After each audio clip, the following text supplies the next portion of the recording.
Hey guys, how's it going? Quick video. We'll try to keep it to about 20 minutes, half hour on multifamily real estate investing. Specifically, how, where, and why to look for your deals. So, understand that all real estate is not created equal. Every single piece of real estate out there is different. There is a situation where you could buy a piece of real estate and that piece of real estate can make you bankrupt. If you do not take the proper precautions, if you do not look in the right areas, if you do not underwrite it properly, if you do not underwrite the area properly, you do not know where you're buying, or the broker's trying to pull your shirt over your head, it's very, very possible for this to go bad. That's why this is so important. So if you start working with multifamily, you're going to see that a lot of people just start sending you everything they got. Especially if you just call a broker out of the blue. Hey, how are you? My name's Chris Stout. Sorry, my name's Chris Stout, and I'm looking for a piece of multifamily real estate. Chances are, if he's never heard of you, if he's never heard of you, uh, chances are, if he's never heard of you or he doesn't know who you are, the first thing he's going to do is send you his garbage. He's going to test you. He's going to see how you bite on it. If you say no right away, yes, we're interested. He's kind of get a feel for if you're good or not. Um, so whenever you come in contact with a new broker, for the most part, unless they have something brand new on the market, he's going to send you something that he hasn't been able to unload for quite a while. So, so just keep that in mind when you're trying to reach out to new brokers. Understand that this whole thing is based on broker relationships. You have to build relationships with brokers, okay? They are the intermediary between you and the seller. Sellers go to them, they come to you. Going to a broker is not a bad thing in commercial real estate. A lot of times people think that they have to go to off market deals. I'm saying off market, like the owner didn't even want to sell. Pull it seller out of non wanting to sell into a seller category. That's a hard thing to do. You do not have to be reaching out to owners who may want and may not want to sell. There's a lot of rejection in that space. There's a lot of pushback. There's an opportunity to get discouraged very quickly in that space. You're going to be pedaling uphill for quite a while. So definitely when you get started, go through the brokers. They have the inventory. They have inventory of stuff that actually has to get sold. The people want to sell that go to them.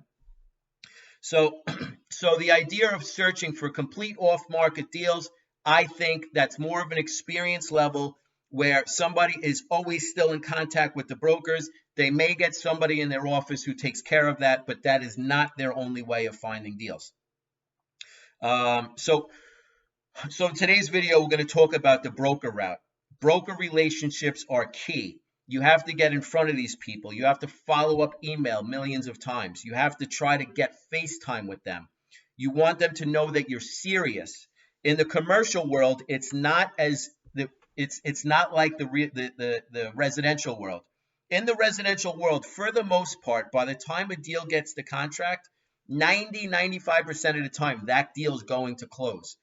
These brokers, they have to take your word for it. You could get yourself into a contract for a commercial piece of real estate, and it actually turns out that you're not qualified to buy it, right? So if we're looking at a $700,000-800,000 house, we want to make sure they have a job, they make $150,000 a year, they have 100, 150, 200,000 in the bank, and they're good.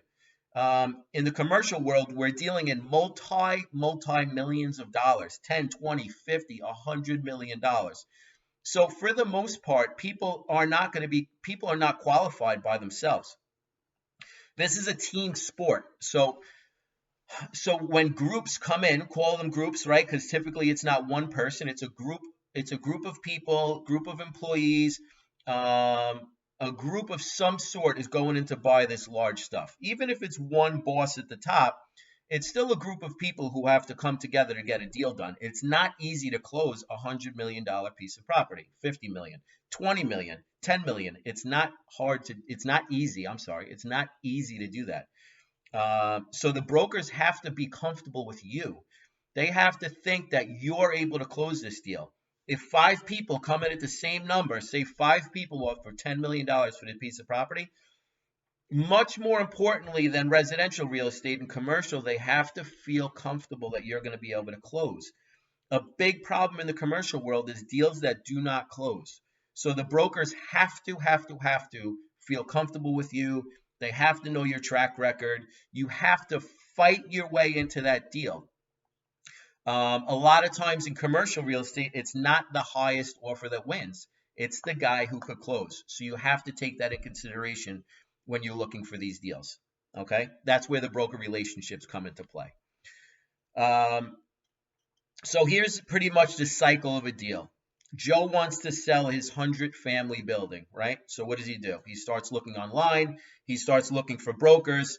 He wants to see who the hotshot brokers are in the area. He calls Mr. Hotshot Broker.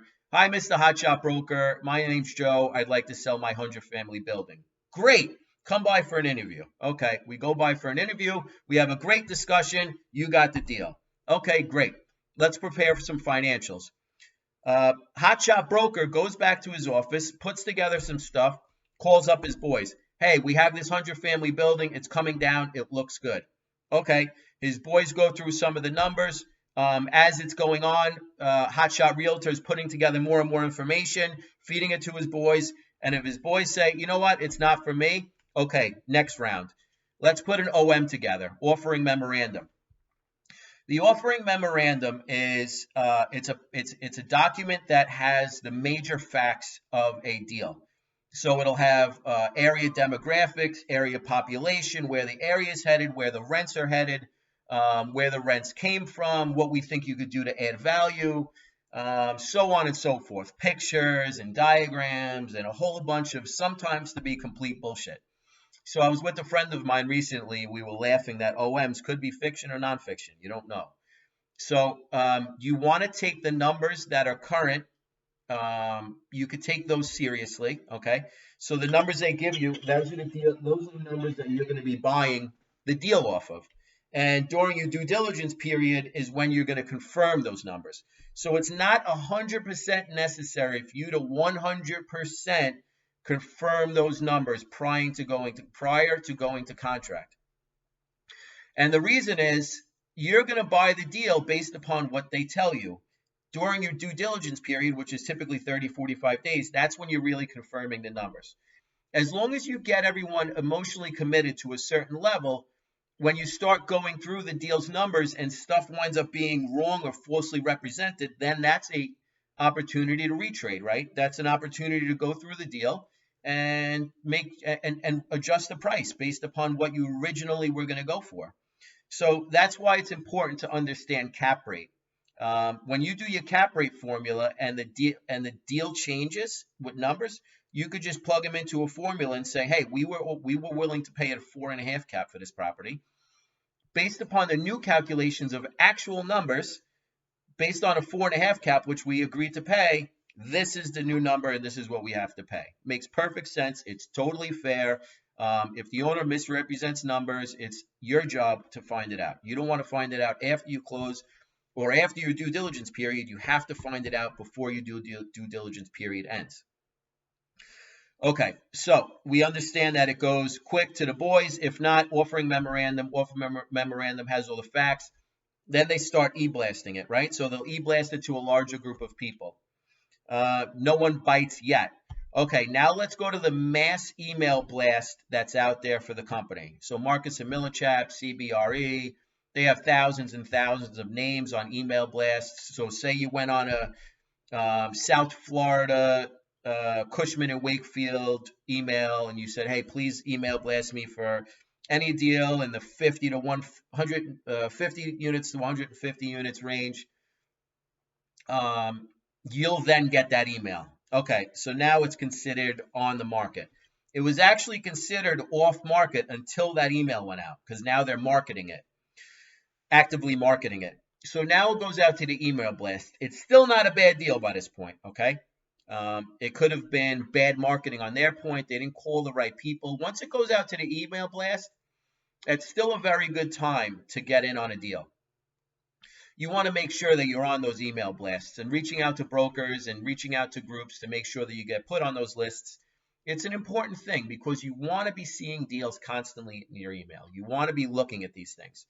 If you see deals that, especially in today's market, if you see deals that have been on the market for months and months, there's a problem with it. So when you're an out-of-state buyer and you're bidding on a deal that no one else wants, you have to be very, very cautious. There's a reason why someone hasn't bid that up and took it already. I think deals that have sat on markets for quite a while, those deals should almost be reserved for the locals or those who know the market extremely well. Okay, you have to know what's going on with that deal. Why is no one buying it? Is there a train nearby? Heavy flight path. There's properties throughout this country that every 5 minutes the property shakes because it's right next to an airport and it's in a flight path. It doesn't even have to be next to an airport. It's just in a heavy flight path, and you don't know that unless you live there. These are things that you have to know. You have to visit the property. You have to fall in love with it. There's got to be something about that property that attracts you to it. Okay, so the deal makes it to the way of the email blast. You could pick it up from there. Email blasts are a wonderful way to build relationships with brokers. Now they constantly see your same name coming across, all that stuff. So now the email blasts. So now the deals come across the email blast. You find them. Let me go on to another thing. Now it also makes it onto that broker's website. So there's not really an MLS there is, but for the good deals that are in the short cycle of the marketing package, you have to go to the independent brokers' websites for these deals. So you have to go to Berkadia's website. You have to go to CBRE, Cushman & Wakefield's, Marcus & Millichap. You want to be visiting these websites, okay? So a lot of people think that LoopNet is the place to go. LoopNet is a place where commercial deals, I don't want to say go to die, but that is after they went through their full marketing package, email blast, contact with buyers, trying to find people. Okay, we can't find anything. Throw it on LoopNet. Why don't they want to throw it on LoopNet right away? Because what happens when a deal goes on LoopNet is the phones start blowing up endlessly with non-serious people. There's a lot of people who are not serious in real estate. They're thinking about getting into it. They may or may not get into it. They've been looking at it for years, and they call, and there's 10,000 emails, and there's 10,000 phone calls of non-serious buyers looping through at that point. So they really, really, really do not want to put it on LoopNet. Smaller local brokers will put the deals on LoopNet quicker. Excuse me. Smaller local brokers will put the deals on LoopNet more quickly. So what they're looking for is they don't have the marketing ability as much as the big boys do. They don't have as many people on their email blasts. They don't have the ability to pre-market it as much as the big boys. So they put it on LoopNet a little bit quicker. So if you see something on LoopNet from a smaller commercial broker, you could look at it and possibly find something. But remember, LoopNet is kind of like a last chance for these guys. Okay, so now it goes on to LoopNet. You call the broker. If they're kind of disinterested in what you have to say, understand that once it goes to LoopNet, they've been on the phone 1,000 times about this deal. Try to do your homework before you call them and waste everybody's time. Okay, so now you know the cycle, the cycle a deal takes from hotshot realtor to Joe who wants to sell it all the way to sale. Next, you have to know what areas you want to be in. You do not want to be looking nationwide. You do not want to be looking at every deal that comes across your plate. I used to tell brokers, whatever works, send me whatever works, industrial, office, multifamily, anything, land. If it works, send it to me. What a terrible tactic. None of us who are watching this video are smart enough to know every asset class in and out and know how to underwrite every asset class and know the problems of every asset class. You have to stick to one asset class at least in the beginning. When you guys master one asset class, possibly down the road, it makes sense to bring another person into your group who mastered another asset class and they attack that asset class. There is way too many ways to get hurt in real estate for you to be attacking every asset class that comes across your plate. So, what did I settle on? I am a developer by trade. We develop here, but investing is only multifamily for me. Developing is part of my day-to-day way to make money, feed the family kind of thing. Buy land, develop houses, sell. You want to for investing, you want to pick one asset class. For us, like I said, it's multifamily. We are all in on multifamily. I could go into many reasons why, but for the most part, it's the most stable form of asset class. We raise money from investors, which could be you.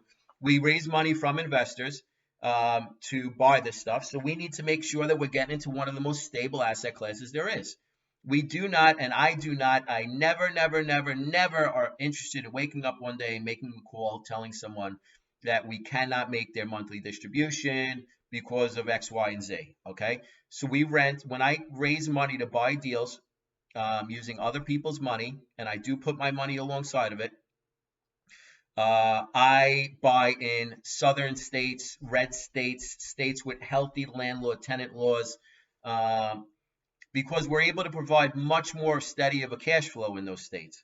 And always those states will be more attractive to other buyers as well. So if we wanted to exit ever, it would be easier. Here in New York, you do not own buildings. Your tenants are your partners. It's important to understand that. Okay, so now we understand the cycle of a deal. What do we look at when a deal comes across our plate? Okay, so we know the area we want to hunt in. We want to hunt in the southeast market. What markets specifically? We like major MSAs,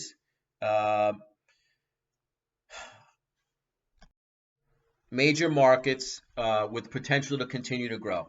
The first thing I look at when I look at a deal in a market that I'm not 100% sure about, so there's a lot of markets, right? It's not just the major cities. I don't want to throw away possibly good opportunities because there's always going to be a new emerging market that you're not really familiar with. So when someone hits me with a deal for an area that I'm not familiar with, and the reason that I'm hitting this is if you guys are starting, you're not going to be familiar with really any area. So how do you get yourself familiar with an area? Immediately, I'll look at the market, and I'll look at the population growth in the area. Okay, so I want to know populations of the area, right? Population tells you a lot. So this is Nashville specifically. You could go to Google and you type in Nashville population. You want to see what the population of Nashville is, right? So sometimes the problem with Google is it gives you really limited date ranges. So you can't really see it, but it only goes through 2015, okay? If you scroll down on Google and typically one of the first searches that comes up when you type in population is World Population Review. World Population Review will give you population of an area. Why is population so important? It's literally one of the population growth and stability is one of the most important numbers that you're going to come into looking for an area. What you're doing is you're leveraging, or you're hedging. Maybe that's not the right word. You're using other people's judgment of an area to judge the area.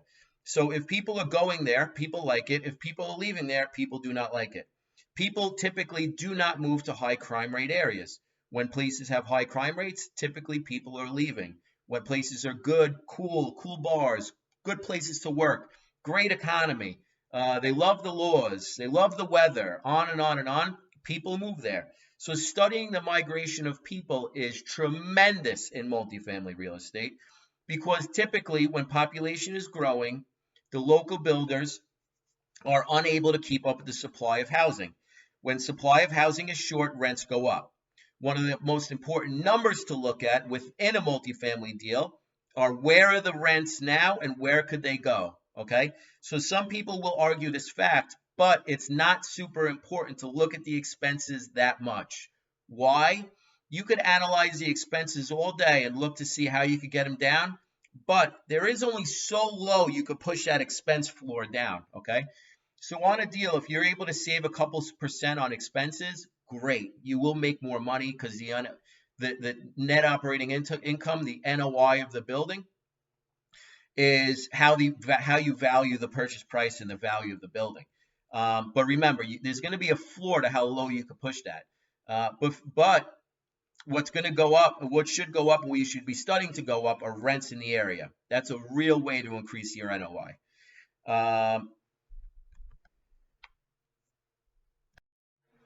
Okay, so population trends. Um, if a population is flat, that's not a bad thing either. New York City, uh, as a city to invest in, is difficult, but the population is fairly flat. What I'm trying to say is New York City is a very stable, good real estate market. Not the best place to put your money because of a landlord tenant perspective, but real estate values do hold and stay strong. They hold in bad times and they grow very well in good times. So I'm just trying to say that there's areas that people aren't really moving to. Um, but they're not leaving either. So in New York, it's fairly flat, meaning the same amount of people that leave, the same amount of people that come. There's a lot of areas like that. So do not be alarmed at a flat population line. An increasing population line is good. A decreasing population line, that's a problem. You want to know why. Because then that means that the supply will outpace the need and rents will stay flat or fall.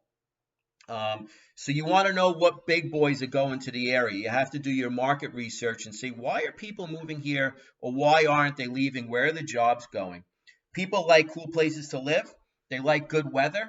And good weather doesn't have to be hot. Some people like the cold. There's definitely some Denver, Colorado, super, super hot market.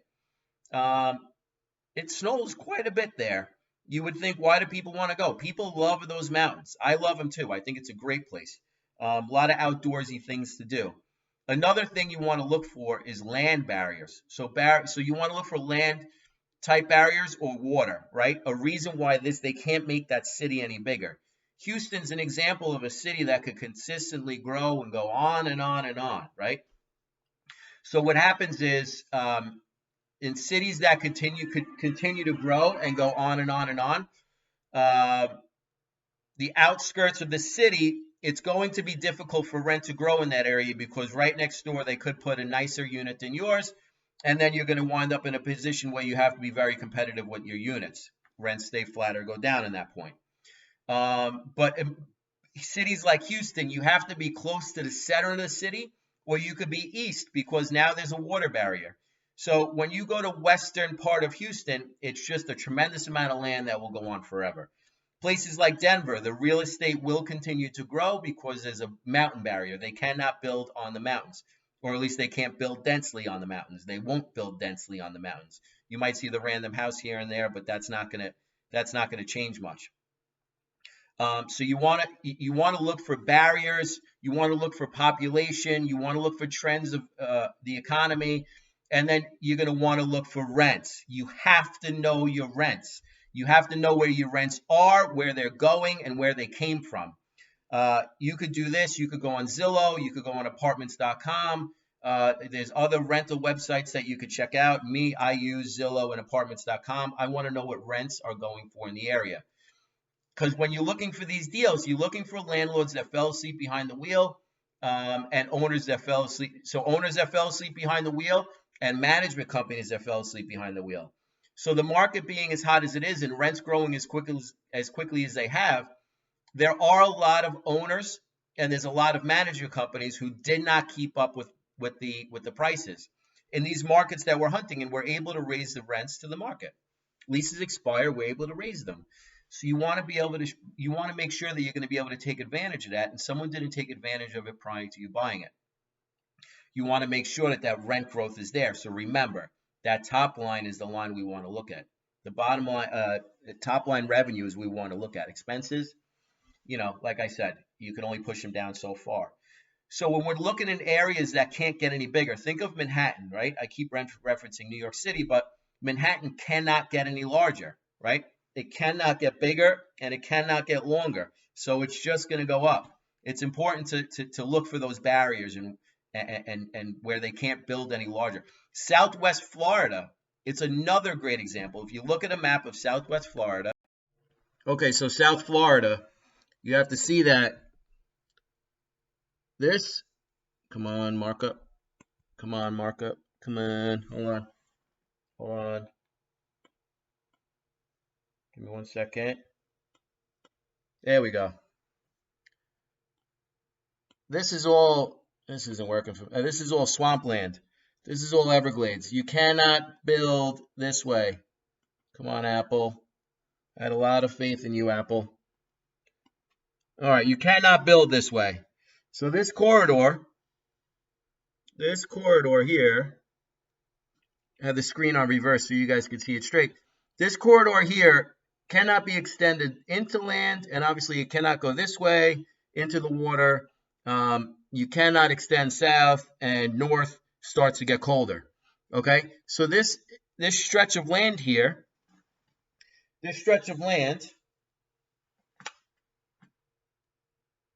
is a very good area to invest. Why is that? It cannot get larger, so inevitably prices will go up.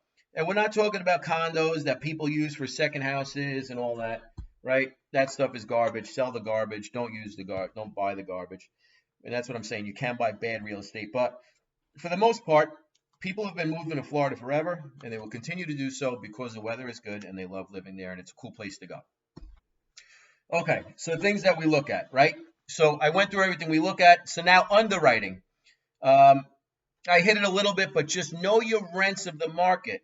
If you look at enough deals, you're going to see that you're going to see apartments that are $900 a month, $900 a month, $900 a month. Then you'll see one that's $600. Why is it $600? How can we get it to $900 or $1,000? But the only way you're going to know if it's a good deal is if you know the rents of the market. If you see a $2,000 apartment in New York, could look exactly the same as a $1,000 apartment elsewhere. So if you're taking your knowledge from one market and applying it to another, you're making a big mistake. So you have to know where rents are and where rents are going. If you're looking at a market, spend time on apartments.com. Spend time on websites just looking at offering memorandums. Put the time in. If you're not willing to put a tremendous amount of time in, you are wasting your time. I promise. You're wasting your time. You have to put in the time, effort in order to do this. If you think you're going to put in 2 hours a week, you're going to fail, probably. You have to put in a tremendous amount of time. You have to know the markets in or out. Yes, can you get one day, get lucky. The first deal you look at is what you get. That's just not reality. You have to be looking at deals in order to find one. If you look at enough deals and you know markets well enough, when a good deal comes out, it will punch you right in the face. It would actually hurt that it feels so good that you found a deal that we're going all in on this one. And when you go all in on something, chances are you're going to get it or you're going to be close. You're going to make enough of an impression on that broker that if you don't get this one, they're going to give you the next one. If you come in second place on a deal and you did everything you could in order to get that deal, that broker will have a special place in his heart for you and will push the next deal your way, hopefully. So that's it. Know your rents, know your markets, and that's it. This is Multifamily Deal Hunting 101. You know what? Let me give you one more thing. Being so smart that you could outsmart other people, that's what this game is about also. If you could be so smart in a market, you could be smarter than the broker who's giving it to you. That's how you will find the value in these deals. That's how you'll get a good deal. Is you're so smart in the market, then you know it better than anybody else. You're going to be able to pay possibly more than everybody else. It doesn't mean you have to pay the cheapest, but it could be that you pay the most. And the reason that you comfortably pay the most is you're smarter than everyone else and you know where that deal's headed. You know where that market's headed. You know what the deal's going to do in 5-10 years from now. If you're smarter than everybody else, that's what's going to help you win. I always say it, the way through walls is to outsmart people. And it's not a bad thing. I'm not saying like outsmart people like a snooty way. Just be smarter than everybody else. That means you put more time, energy, and effort into stuff. And you outsmart everybody, and you know the market better than them, and deals that people might skip over. You know the market and the deal so well that you know that one's a hit, and no one else recognizes it. So you have to find the happy medium between no one else recognizing it, and you don't want to be hunting deals that no one cares about, And just being smarter that you know what deals to purchase because you're just smarter than everybody else. You know that you could overpay for something. Not overpay, but you could pay more, and it all could still be worth it. Oh, and one more thing. Don't look for deals that are too big for you, okay? So you always want to look a little bit bigger than you're comfortable because operating outside of your comfortable zone, your comfort zone is a good thing. But you don't want to be in the position where you're able to buy $10 million deals, $5 million deals, and you're looking at 50, $100 million deals. People send us $100 million deals all the time. Serious people who, well, not serious people, but people who want to take down big deals will send us $100 million deals, 90, 80, $70 million deals. We're not there yet, okay? So we could take down 15, $20 million deals. 90 million, we're not there yet. I also don't want to I don't want to get involved in a partnership that has 15 general partners, right? You get $100 million deal, 70 million, $60 million deal, and there's 10 general partners to get it done. We might as well have all just went and bought our own thing at a smaller level. This is a team sport, so partners are good, but you don't want to focus on deals that are so large out of your reach that you need a million partners and it dilutes it down that you got a $70 million deal and your percentage is 1%, and you know it doesn't work as well as you'd like it to. So hunt for deals that are within slightly above or just a little bit above what you're able to reach. You also don't want to hunt for deals too small. That's all I got. All right, so I hope you guys enjoyed this video. Look forward to more videos. We're going to be putting together more real estate based videos, and that's it. We'll see you soon. Probably next week I'll post another one. All right, take care. Enjoy your day.